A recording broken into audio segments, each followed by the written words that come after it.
Live and direct, we come and never pre-recorded with information that will never be reported. Disregard the mainstream, media distorted. We come and listen and support it. Hey, what's up, beautiful people? This is Zach Sweat with Eternal Strength. Thank you so much for tuning in to Eternal Strength Pirate Radio, and please be sure to check back each week as new episodes will be released. Okay. Well, it's awesome. When is the last time we talked? Gosh, maybe earlier this year. Okay, cool. Yeah. It feels like in certain ways, it feels like it was ages ago. And then in other ways, it feels like it was just yesterday. So. Yeah. So I don't know. I just, as you know, just like wrapping up my grad school experience, I live super far away from home. I moved to Montana in 2020 with my boyfriend. And I'm from Vermont. I've had a lot of family come and visit recently, some like surprise trips, which is awesome. And it really helps me stay motivated. But a lot of my time here has been really focusing on school, wrapping up this program, and just thinking like about my future as a helping professional. Remind me the program specifically. I'm in University of Denver social work grad program. Yeah. So I'm curious how you navigate being a counselor or a helping professional when the collective stress is so high. Okay. Gosh, I got my full licensure in 2014. So I've been licensed, had my master's, I'm finishing my PhD, which I've had to put on hold with the center and building the center, but I'm really excited about finishing it this year. And Carm, I've been at this place where I think how I view myself as a counselor, as a psychotherapist, as a healer, it's shifted over the years. And so to answer your question, I was going to go into this whole kind of rant on counseling and psychotherapy and psychology and the field in general. I think I focus as much as I can on what I have tangible control over and helping clients that I work with do the same. And you got to remember, my gigs changed a little bit because I've had to play so many roles with building the center. So it's like I've stepped into a supervisory role and I'm leading the team. And so my main focus hasn't been exhausting a lot of energy in one-on-one direct work with clients. Like I have a small private practice and I see a small amount of families that I provide counseling and psychotherapy to, but the majority of my time is invested in training my team and making sure that they feel tuned in the community we're building and what we're doing. So in a lot of ways, at the center, what we built, I just try and listen to the heart of that, the pulse of that. And we've been doing music events and different community events. And I think I know it's going to sound cliche, but I try to not give a fuck about the macro. I will pay attention to it, but I definitely won't let it consume my psyche in terms of stealing me away from the present moment and what I have in front of me that day. So whatever's going on collectively on the largest level, whether it's like economic or socio-political or, the tail end of COVID, I feel like if I'm on Instagram or TikTok or screens and getting bombarded with that, it really drains my energy. And it's fear and anxiety, and it's perpetual. And I feel like there's so much of that, it can steal you away from the present moment with what's right in front of you. So I try and pull back and go to the micro as much as I can. And I know that it's not that I don't care, but it's just like, okay, here I can make a list of all the things that I don't have immediate, direct, tangible control over and get overwhelmed and exhausted by it. Or I could really start to focus on what I have immediate control over. And that's where I think I try and put most of the balance. That was a long answer. No, that's great. I get that vibe from you all. I follow through your staff and you, Cool. and I definitely, I get that message that you all align in that way of really being intentional and like micro level work. And it's funny because I have questions around like, do you feel this like pressure to speak on or chime into conversations around mental health when so much collective stuff is happening? And I guess I'll say too, like, throughout this experience in grad school, and I'm on an entirely online platform, so I'm not like sitting in classrooms with folks, so there's of course this like limited engagement, right, with just being online. But I've always felt this pressure to really like move on the spectrum of like micro into macro. But I feel similarly, like it is so overwhelming, and it's so much fear, and it's so, like, frankly, I think harmful and unhealthy. But then kind of feeling this pressure to like, oh, you're going to be a potential therapist and you need to be chimed into like the collective pulse, which I do agree with, but it's a hard thing to really navigate because I feel way more like myself and kind of natural in that micro type of interactions. And No, I mean, Carm, you're spot on.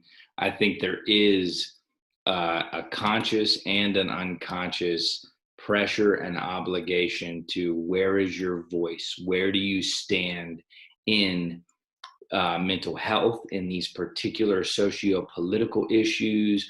What side are you on? Everything is so polarized. I'll be super candid with you. Fuck that noise, man. I think what's going on right now is collective communities that are almost these pseudo communities. And it's a lot of, these like buzzwords like virtue signaling and who are you morally and what is your voice on a social media platform and what are you saying and what does that represent? And you ever watch Bo Burnham? I don't think so.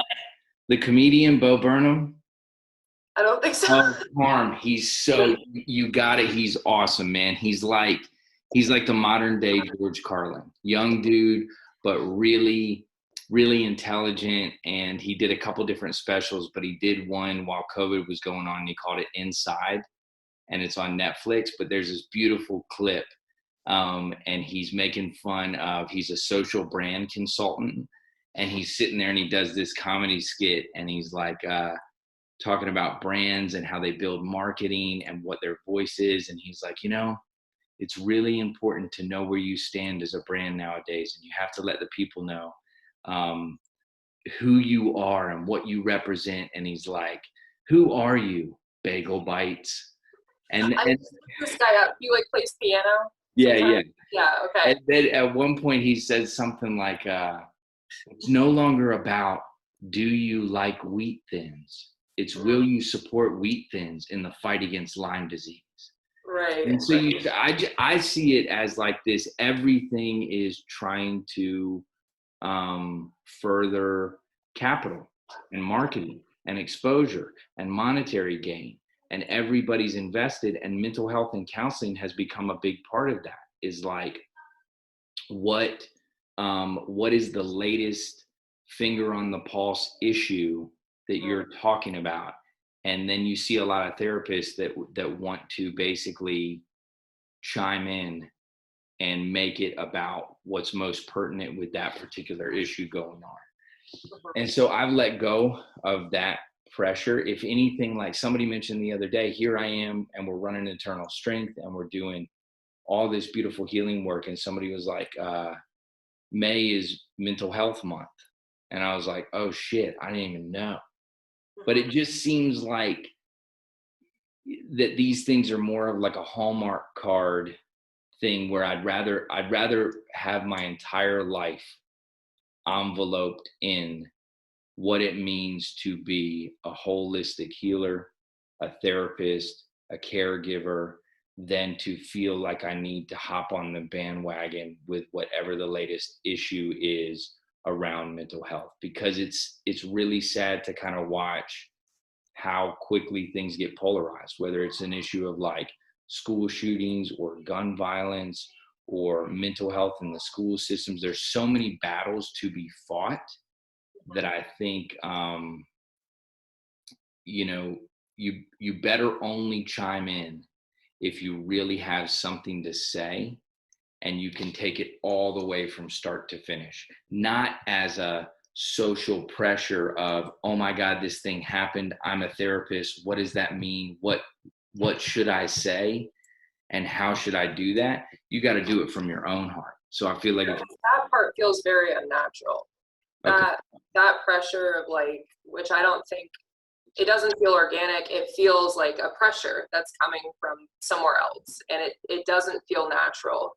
And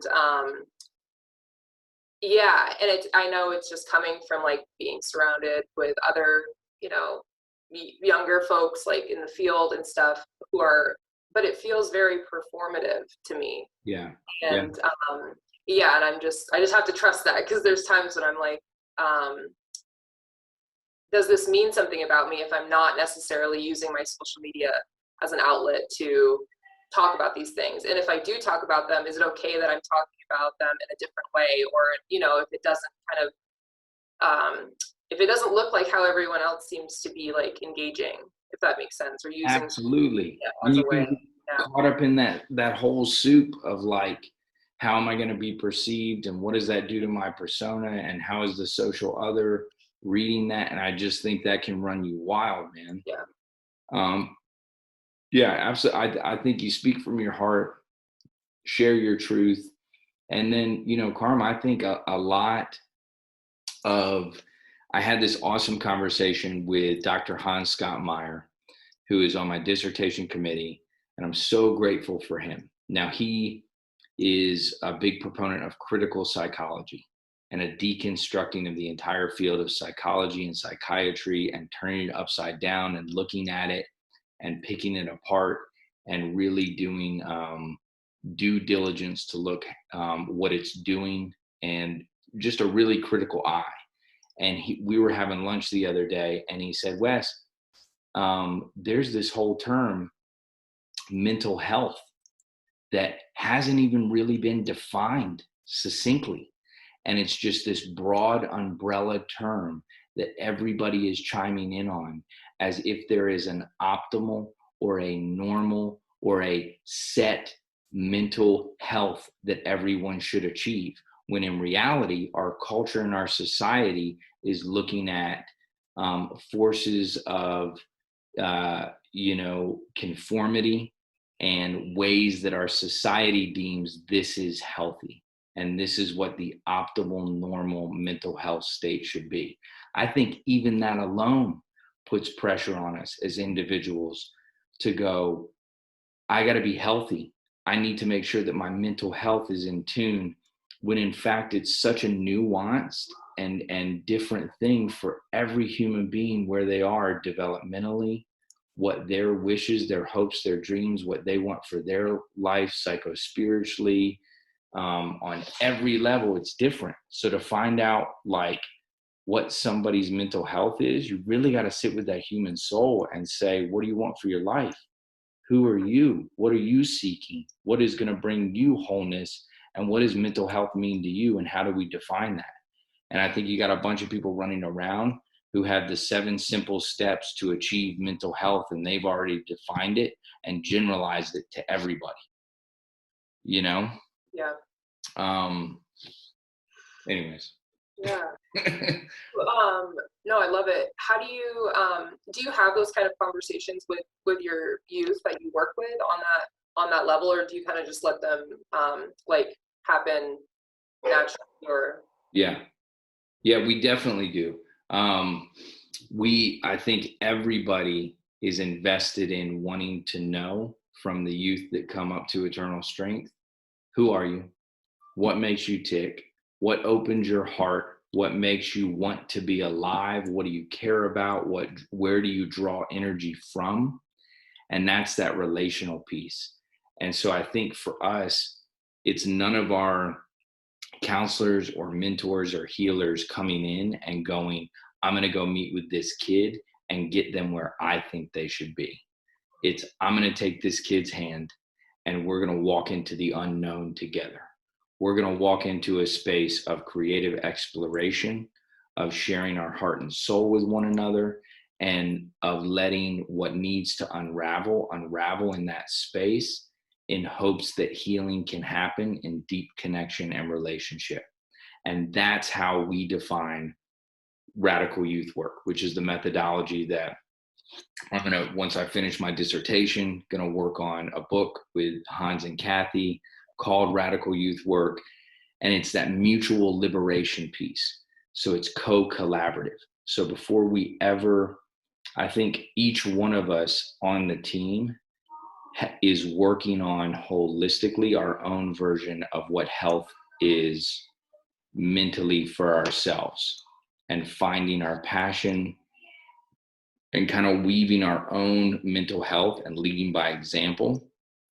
And then we just want to give these kids a pathway to do the same, but having a real sacred respect and honor for the fact that they are on a pilgrimage of growth that entails so much developmental, expedited exploration. And so it's like ego identity, peer relationships, worldview, moving through all of those things. We just want to be there with them and have a tremendous amount of organic curiosity for, who are you? What do you want for your life? In what ways do you feel like you shut down your head and your heart? And in what ways do you feel like you can open it and let it burst forth and express yourself the way that you need to? And I really think it's the expression piece. So when it comes down to like the art, music, writing, dance, psychodrama, performance, it's like, how can we take all these energies and surges and fluxes and flows within you and give you a sacred space to unleash them, so you can start to learn about different parts of yourself that you've held hostage for so long. And so I really think, I hate the idea of there being like an optimal agenda that we're trying to accomplish with the kids, or like, and that's why I have such a hard time defining success. So a lot of parents will be like, well, what are your success rates? And I'm always like, well, how do you operationally define success? What does that mean for you? What does that mean for your kid? What is optimal and what are you trying to achieve? And so we just focus on relationship, the sacred space, and true expression, and letting them lead. Nice. Do you find that like supervising that and kind of like leadership in that role is, I imagine it's challenging at times to maybe like remain motivated or just like keep a bandwidth of capacity while you're doing your own work simultaneously? Yeah. So, I mean, honestly, Carm, it's kind of like, that's where I draw the most energy from. I'm very lucky. We've built this we had all these shifts at the earliest days, but we landed with this incredible team that their soul and their heart and how they understand the growth journey aligns directly with the work that we do. So I don't really have to fight against that. I am concerned, because we need to bring on a couple more clinicians, and that becomes challenging sometimes, where there's been more training and more of an idea of like, what methodology do you approach the work from, and kind of having to like uncondition some of what schooling has done sometimes. But that's where I draw the most energy, is being able to sit and guide and supervise, and never from a place of ego, but more from a place of, this is my years of experience. This is true person-centered, humanistic, relational work. And this is what we're doing in terms of radical youth work with the young people we serve. And then being able to lead by example. It's the other stuff that drains my energy sometimes, like marketing and networking and the whole field. I'll be honest with you, like the field of counseling and psychotherapy and master's level drains me at certain times, because I feel like it doesn't take a deep dive into the history of psychoanalysis and some of the primary readings that have been explored. So you get all these new approaches that pop up like it's the end all be all, whether it's like complex trauma training or the new neurobiological research that informs this, or it seems like every other day there's a new methodology that pops up that's the end all be all of what it means to be healthy and how we're going to help you heal. And I feel like these primary early figures in psychoanalysis understood the psyche so much more holistically than counseling or psychotherapy does. And so when you go back and you read Freud and you read Jung and you read their deep dive into the psyche and the unconscious, and then you read guys like Deleuze and Guattari and Derrida and Foucault, I really feel like they had a grip on how complex it was, and never were they seeking the root truth of like, and now we found a way to understand it, and once you get that, you'll do it, and then you're healed and we're good. It's like, they're like, yo, as long as it's like trying to bite your own teeth. This is your mind and your psyche, and you're never going to fully understand it. You can only grow with curiosity about aspects of it and learn more and more about who you are and how you show up, and the self and the ego. And so that's the stuff that like I'm the most passionate about, but I feel like counseling sometimes struggles with, because counseling's goal is behavioral. A lot of times it's like to stop this behavior. Yeah. And I've met so many people that stop the behavior and they're still not fulfilled. And I feel like it should be this lifelong exploration of self, and a very inquisitive way to look at your life, your journey of growth, and continually learning and growing and understanding yourself on a multitude of levels should be the goal. Mm-hmm. Yeah. See, I if only that was really promoted in these programs, right? And at least not in my experience in higher education, it is very like sterile at times, and it feels very lifeless, and it feels like a lot of like catastrophic kind of like having this lens of the world is going to shit, everyone's sick, which, you know, like there are truths to how much like folks are struggling, and that we're all going through this collective like pain, and I guess we have been. It didn't just show up suddenly in the last decade. But yeah, I have felt discouraged a lot of the time, and it's a huge reason why I just love and appreciate the work that you're doing and that your team is doing, because I feel like I align so much with that kind of philosophy and tapping in and feeling motivated and excited about this work. And I don't always feel that like in the classroom. I don't always feel that necessarily when I'm in the work, like doing clinical at my internship. It's very hard to I don't know, feel motivated and inspired, because I agree. I think there's a lot of like programming that we need to always kind of view ourselves and view others as, you know, vulnerable, and like there's never a light. It's always going to be dark. People are always, this is going to just like control their lives, and it's just, do you know what I mean? It's just like dark, man, and it's like, sure, and you know, and I haven't always felt that throughout my time in grad school. So it's been really hard to really tap into that that just feeling of being motivated by the work, and being motivated by the stories of others and the folks that we meet, and the challenges that we face, but that we get through them, and like you were saying, like being a model for others by just being authentic and transparent, that, you know, you and I have so much more in common than we don't. Yeah. So I a lot of my work has been just like remembering that, you know, school is this one piece. It's this one thing that I'm doing, that I'm engaged in. And, you know,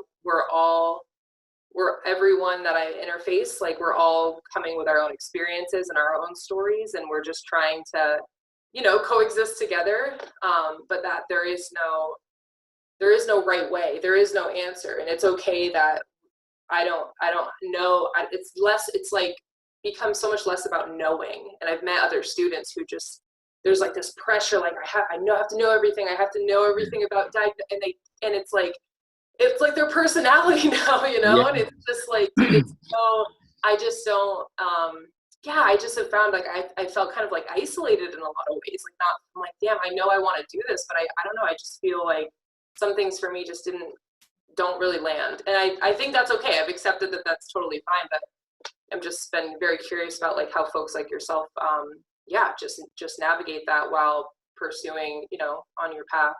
Yeah. And Carm, man, listening to you, I'm so grateful. Like what I hear in your voice is I hear a continual desire to fight for a more holistic understanding of emotions, psychology, life, behavior. And I think you're right. I think master's level social work and counseling programs. And again, I don't want to, speak ill of them. And I'm just trying to point out gaps, and they are a primary core canon program that explains the history of counseling and psychotherapy quickly, and then starts to do K-CREP accredited, whatever accreditation is for social work, for counseling, for LMFT. They're very cookie cutter. And it has to be counseling skills 1 and 2. It has to be ethics. It has to be sociocultural. You have to go through the certain coursework. And I think, it wasn't until I got into the PhD program that I was exposed to elements of the history of psychology that I'd never seen and read. And I started to get a little bit more academic rigor and understanding of a history and a lineage, not only in psychology, but in sociology and philosophy. And so as you were talking, I was thinking about, you got to find your voice. And I was thinking about it and this could be a silly analogy, but like the master's program you're in is like a core component cooking class. You're going to come out and you're going to know all the basics of like the kitchen and cooking and different. And I don't even know why the fuck I picked cooking, because I'm a horrible with all that stuff. But the analogy is you're going to have all those tools. You're going to learn all that stuff. You're going to know all that stuff about the kitchen. Then you got to go out there and you find what food you like to cook. And you got to cook. Yes. And you got to go explore, and you're going to run into people who are like, I don't have any formal training. And I grew up in a kitchen in this way with my mom and my dad teaching me to use these spices and to make this thing a non-traditional way. You will go find your voice and do it the way that feeds your heart. And then I start to think about Nora Bateson, who's incredible. She was Gregory Bateson's daughter, and she's written a book called Small Arcs of Larger Circles. It's back here. This is an awesome freaking book. Nora Bateson, Small Arcs of Larger Circles. And she starts to talk about the universities and academia have become compartmentalized. And so you get groups of professionals in their particular discipline that refuse to look at and value other disciplines and to work alongside them. So you get social work has its history and its experts. You get counseling and psychotherapy has its history and its experts. You get the art school has its history and its experts. Anthropology, sociology, ecology, whatever it may be.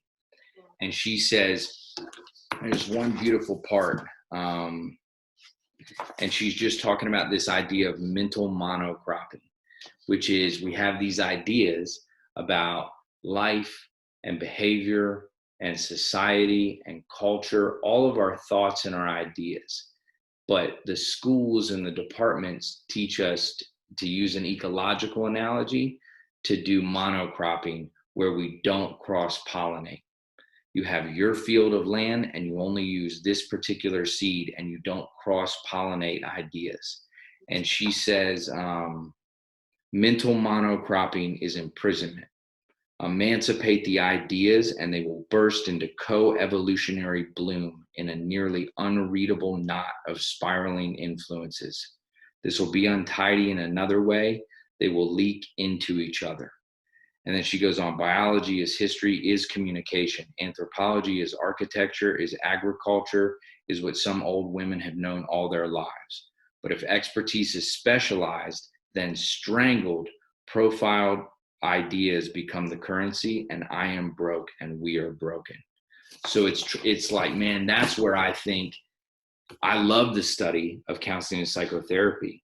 But if it weren't for reading Khalil Gibran and Ram Dass and Rumi and Hafiz and gurus and psychospiritual healers from different professions, I feel like that's been woven into who I am as a therapist and a counselor, and to my thoughts and what I think about the DSM and diagnoses and the field. It's like all of those things have mixed together in this cross-pollination. And so I believe that counseling and psychotherapy as a field itself is prominent and has a lot to offer, but I feel like it needs to be burst open like many other fields and given room to let other stuff in. And so you mentioned,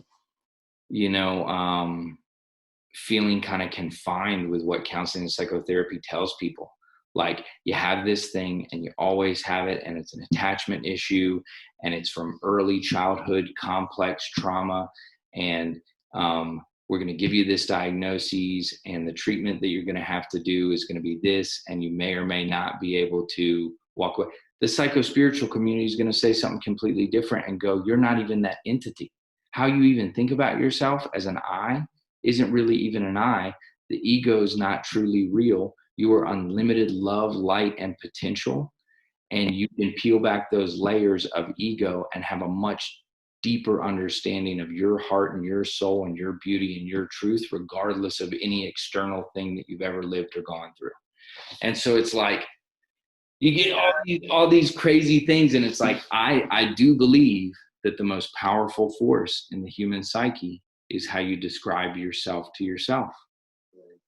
And so what is psychology and counseling telling you about yourself if it's constantly giving you a syndrome, a disorder, a deficit, a diagnosis, without a really strong sense of that's not me holistically, and that's one part of me?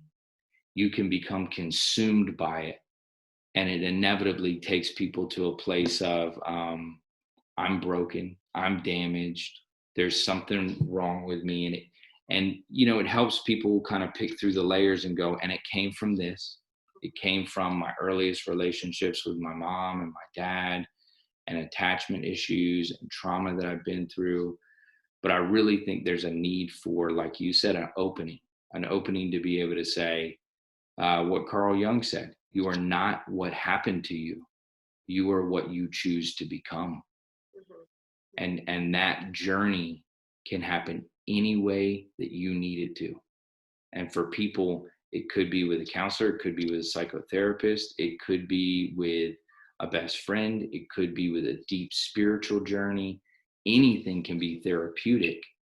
And so helping clients take that journey, but bringing your true voice into it, I think is awesome. And then I think, Carm, where you're at, it's like, man, focus on you. Focus on your expansion of your heart, your growth journey.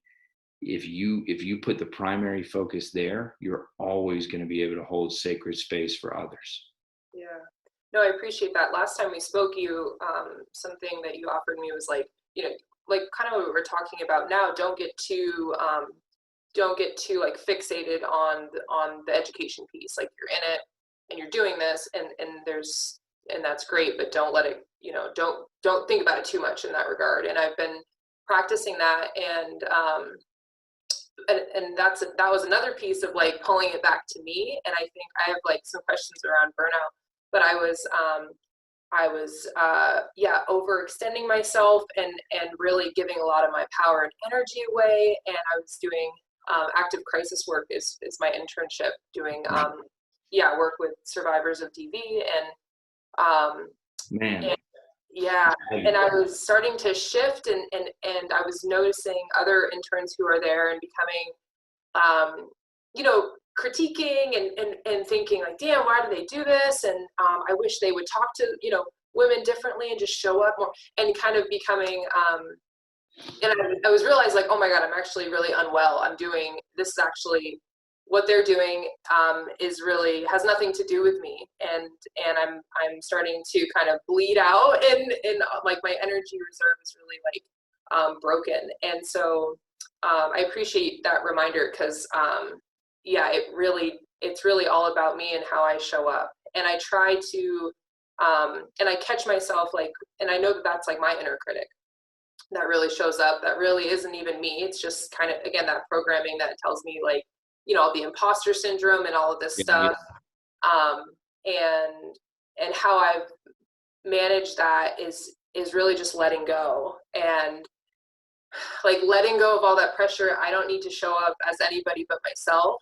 Nobody's really walking around with me with a clipboard, like grading me or critiquing me this. And every single time, like before I go in, and again, it's a very, it's a super heightened environment, right? We've got folks that are in active crisis, and it's a lot. It's a lot being available for that level of need, and just, just stuff, right? And when I just let go and don't have this agenda going in, or don't feel like I have to check boxes or just that kind of shit, I feel so much better. And I end up having the most like beautiful, authentic, just like real interactions with people. And I'm just reminded like, oh, this is why I want to be here. Yeah, like this is why I want to do it. And when I see, or perceive like other folks like around my age in their program interning here doing that, I just let it go. It's like, that's their journey, and they have to figure it out, and perhaps it works for them, or whatever. And I just show up and try to just like model, like, I'm just here and I'm letting other people lead, like what you were talking about with the youth, just kind of giving them, like putting them in the driver's seat. This experience is going to be led by you, and it's always awesome. That's awesome. Yeah. And Carmen, it's so cool because, well, one, you made me, I was thinking about my buddy David, and I put up one day on Instagram, I love Ram Dass, but I put up that quote, and I think you commented on it too, but he was talking about burnout and letting it carve different parts of you and like take you to a deeper awareness and understanding of yourself. And we had Magic Music Rooms, which was like this big event at the center that night. And I saw my buddy David, and he was like, "How you doing, man?" And I was like, "Dude, just been grinding and busy and all this stuff." And he was like, "Yeah, I saw you put up a thing on your Instagram that was like, hey, don't worry, burnout's cool." Mm-hmm. And I was laughing super, because it's like, yo, man, the work, I think it's so easy to get burnout. And I think it's not necessarily taking a break from the work. It's what energy are you bringing to the work? And everything you just said is, again, it's, I really do. I lean on a lot of what Ram Dass said, because I feel like he had these profound moments. But there's this one interview of him talking, and he's like, the best I've come to understand is you're an ecological environment yourself, and you water it and you take care of it and you tend to it. And then hopefully you're a healthy enough environment that when other entities get around you, they can get healing, helpful energy from you instead of hurtful, harmful energy. But then you let go. And those that are ready to take those things will, and those that aren't, you don't chase after, and you don't do this thing, because I think as healers and empaths, you can become consumed by like, I'm going to help you, especially if you got somebody in front of you going, help me, I'll do anything, help me. And then you bust your ass and you give all these keys and pathways and things they could do, and then they turn around and don't do any of them repeatedly. And you will start to get so consumed with the agenda of they're not doing it, where I feel like if you can pull back and really think about your own life or think about the journey of life as a whole, people are going to take the journey that they need to. And sometimes you don't know why things happen the way that they do until it unfolds in complexity later on, and you start to kind of see puzzle pieces. And so I know for a long time, I just wanted to take away people's pain. I just wanted to, you're in pain, I can help you. Let me help you take away your pain. And now I view it much different, where I'm like, that pain and me trying to take it away from somebody could actually unconsciously be disempowering them and taking away one of their greatest tools for transformation and transmutation of holistic growth. Because when I look at my own life, the times where I was in the most psychic or emotional pain were simultaneously the times where I found the most spiritual grounding, where I found the most clarity, the dark night of the soul that pivoted me in a different way. And if people would have come in, albeit with a good intentions and a pure heart, and tried to take away that pain, it could have prevented the growth journey I needed to go on. And so now when I sit with clients, it's like, I'm going to speak truth. I'm going to bring up whatever shows up for me, and I'll name it. I'll say, you know what's coming up for me is this. I could be full of shit. Tell me to go fuck off. But here's what keeps coming up for me when you're talking. This is what's showing up. I'm going to share it with you. Maybe you get something from it. Maybe you don't. And then I'm going to give you empathy, compassion, and a sacred space. And as long as I'm rocking that in that therapeutic hour, awesome. Because then the other thing I've recognized, Carm, is I could get so in my head about, there's been sessions where I feel like I was a rock star, and I put all the dots together, and I gave the best guidance and insight and awareness. And if you would have asked me to rate the session that I just did with a client from 1 to 10, I'd be like, that was a 10 out of 10. I rocked it. And then I've asked the client about it, and they've been like, yeah, it was all right. And then there's been other times where I was like, oh my God, I shit the bed. That was horrible. I fumbled over my words. I'd be like, so, it sounds like what your feeling is. And they'd be like, no, not at all. And they go in, but just they walk away, and I'm like, God, that was dog shit. And then come to find out, they give some feedback, and they're like, the last time we met, you said this, this, and this, and I put it together, and it was really profound, and I really appreciate it. And so it's like, yo, I'm going to quit fucking judging every session, everything I do, and I'm going to focus on those fundamentals. I'm giving you sacred space. I'm giving you truth, empathy, compassion, and I'm going to tell you, I'm going to bring my real self and let everything else go. Yeah. Yeah. I love that. And I know that I don't know. I don't really like the term burnt out, but it is what it is. But I agree. I think it's a lot of, like how it's all personal. Like no one's burning me out. I gave this agency, this person, this whatever, I gave them permission to overwork me. I gave them like just so much autonomy. Right. And when I'm in that space and I've kind of just, I've override my own needs. I'm just giving and giving and giving and forgetting like, oh yeah, I'm not a machine. I have needs too. I need to replenish this vessel so I can show up, become, hyper fixated on how other people are doing it.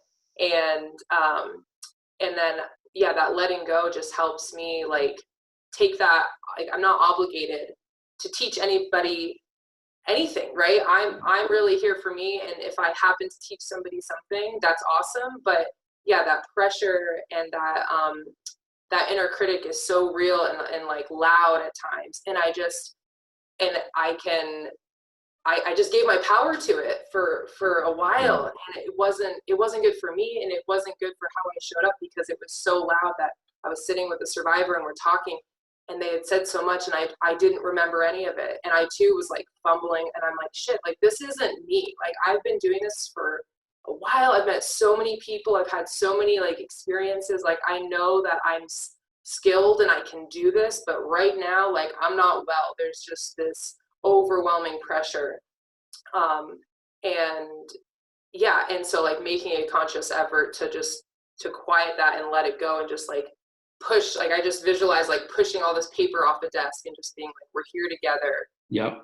Just do this. It's hard to describe that feeling. I mean, you've described it, but just how like, it's just so real, you know, and I've just felt so like thirsty for those types of experiences, I guess, in my education, kind of look for those types of, you know, conversations or opportunities to like reflect on experiences like that in the classroom. And it really isn't like that. And I've accepted like, oh yeah, this is okay, you know, and again, this is a piece that I'm wrapping up and I'm almost done. And I feel like I'm just ready to, like close that chapter, but just like this whole new door is going to open up for me, and I'm going to be able to really, I don't know, like it might sound corny, but like show up how I really want to show up in this work.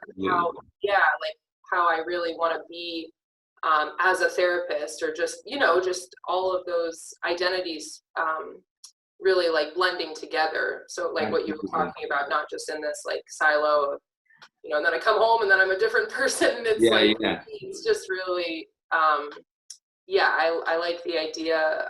And it feels like an alignment for me to just, like pick pieces, but then still show up as like my authentic self and still figuring out what that is. Absolutely. And Carmen, you made me think about like moments in counseling where like, so as you were talking and you're talking about like at different times, your head just being all over the place and inner critic is running, and you're hyper aware of how your client's perceiving you. And did I remember that correctly or not? Or did I say that? Or did I fumble? I feel like because we're energetic beings and we have this vibrational frequency that we give off to one another, that it's really, when you talk about clearing and pushing all of that stuff and trying to just push it away and just be present, that clients can feel that. So if there's a space of openness and you don't know what you're going to say next, and you don't have this inner critic running, and you're just still and with them, that in and of itself can be really healing when you're around people like that, and you can just tell your story and open up. You know, the most profound moments I had in my own therapy was not always the therapist doing anything other than allowing space. And then I'd hear myself say it in my attempt to articulate to them, and I'd have the aha moment there. It's not like they came back and said, interesting, did you ever think that this could represent this and then in this way? And it was like, oh shit, boom. It was more like I'd say it out loud, hear myself say it out loud, and then go, damn, I didn't even recognize that I was holding on to it like that. So it's giving your client the space. And then you ever see that movie Office Space? I don't think so. What? How old are you? 27. Okay. Well, you should. It's an awesome movie. It's really funny. Dude goes into work at like a regular cubicle job. It's just called Office Space, but he gets some hypnotherapy, and the hypnotherapist is doing this session that's like your all your fears and anxieties are going to go away. You're going to be cool, calm, and collected all the time. Nothing is going to phase you. And then he does the therapy, and the therapist has a heart attack.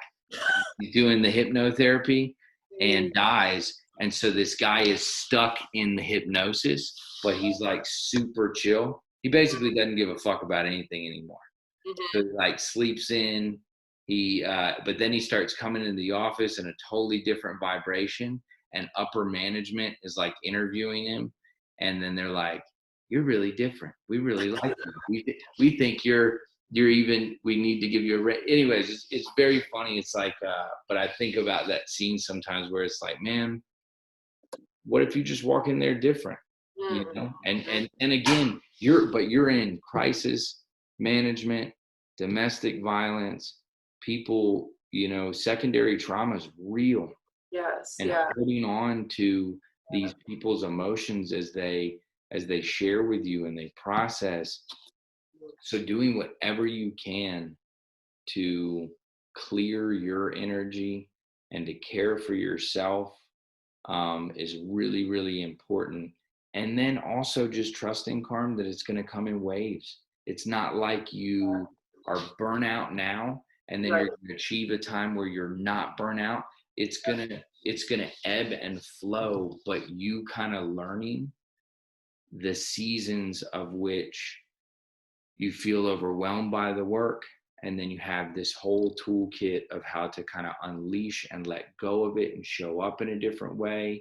And then the times just trusting yourself and knowing it's finding rhythms and patterns. And like you said, I think once you get out of school, it's going to be now the exploration of, how do I want to show up as a healer? Yeah. What is my voice? How can I start my practice in the way that I want to, and integrate all the things that make you who you are? Because that's going to be the most beautiful thing about you as a therapist, is going to be the integration of who you are uniquely and what you bring to your voice as a counselor or a psychotherapist. And so being okay with that, man, putting up the weird fucking painting that like nobody else, you know, like I was putting up weird shit in my office, man, because that's me, you know? And at first I was like, I got to look like this and it's got to be this, and I can't put it up anything that would be offensive or would make, I was overthinking, and I was like, man, I'm going to put up all this shit. Yeah. And it only benefited me because people were like, the right clients would land in my office. And if they're not the right clients for me, then I had a slew of really talented, competent other clinicians that I trusted that I could refer them to. But I think the sooner you can express your true heart, the better. And there's a lot of counselors wearing masks that are trying to be performative. And that, you want to talk about burnout, they're going to reach a place where they go, man, I've just been playing this role with my clients that's not even me in any way, shape, or form. And so, and I don't just mean from a standpoint of like talking about yourself in counseling, because Freud would always even say like, you're a blank slate and you're there to kind of allow the client to project and have you know, transference and utilize that. But Freud wasn't shy about what the fuck he thought about the human psyche, the unconscious, analysis, all these things. So as you understand counseling and psychotherapy, sharing that with your clients, don't be afraid to say, here's what I think about the DSM. Here's my particular conceptualization of diagnoses and medication. And, you know, I think a lot about it, but I'm here to help you and to guide you. But I have very strong opinions about mental health, counseling, psychotherapy, all these different things, because I feel like the more you vocalize that, you find that, the more the right clients are going to show up. Yeah.